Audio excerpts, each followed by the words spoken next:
हिंदूंच्या रक्षणासाठी सदैव तत्पर असलेल्या सागर बेग यांना विजयी करा। महेशजी व्यास। देव देश धर्म यासाठी सदैव कटिबद्ध असणाऱ्या आणि हिंदूंच्या रक्षणासाठी सदैव तत्पर असलेल्या सागर बेग यांना विजयी करा असं आवाहन महेशजी व्यास यांनी टाकळीभान येथे राष्ट्रीय श्रीराम संघाचे अध्यक्ष तथा अपक्ष उमेदवार सागर बेग यांच्या प्रचारार्थ आयोजित करण्यात आलेल्या सभेप्रसंगी उपस्थित जनसमुदायाला केले। श्रीरामपूर तालुक्यातील टाकळीभान येथे राष्ट्रीय श्रीराम संघाचे अध्यक्ष तथा अपक्ष उमेदवार सागर बेग यांच्या प्रचारार्थ जाहीर सभेचे आयोजन करण्यात आले होते। यावेळी व्यासपीठावर महेशजी व्यास प्रमुख उपस्थित होते।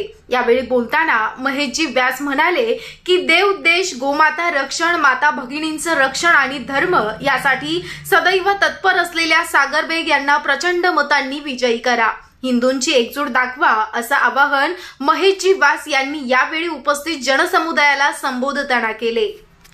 यावेळी राष्ट्रीय श्रीराम संघाचे अध्यक्ष तथा अपक्ष उमेदवार सागर बेग, कार्यक्रमाचे अध्यक्ष विष्णू पठारे यासह हजारोच्या संख्येने जनसमुदाय उपस्थित होता। यावेळी अपक्ष उमेदवार सागर बेग यांचं भव्य स्वागत टाकळीभान ग्रामस्थांच्या वतीने करण्यात आलं। यावेळी बोलताना सागर बेग यांनी सांगितलं की मी राजकारणासाठी नाही तर धर्माच्या रक्षणासाठी राजकारणात आलो।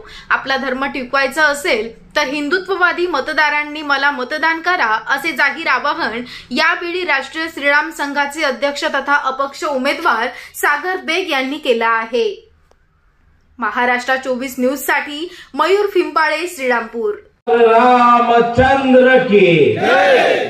छत्रपती श्री शिवाजी महाराज की जय।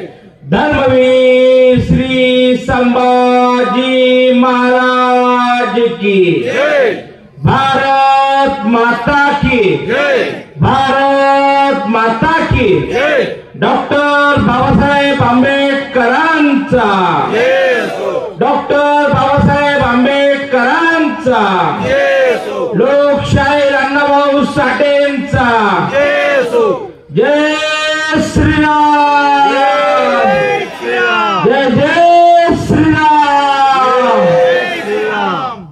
जशी जशी आपल्या कामाची सुरुवात होत गेली, पहिली सभा झाली आपले उक्कलगाव मध्ये आपण घेतली। पहिल्यापासून जर बघितलं असेल तर उक्कलगाव हा पहिल्यापासून काँग्रेसचा गड आहे। तिथं कायम मतदान तिथं काँग्रेसला होतो।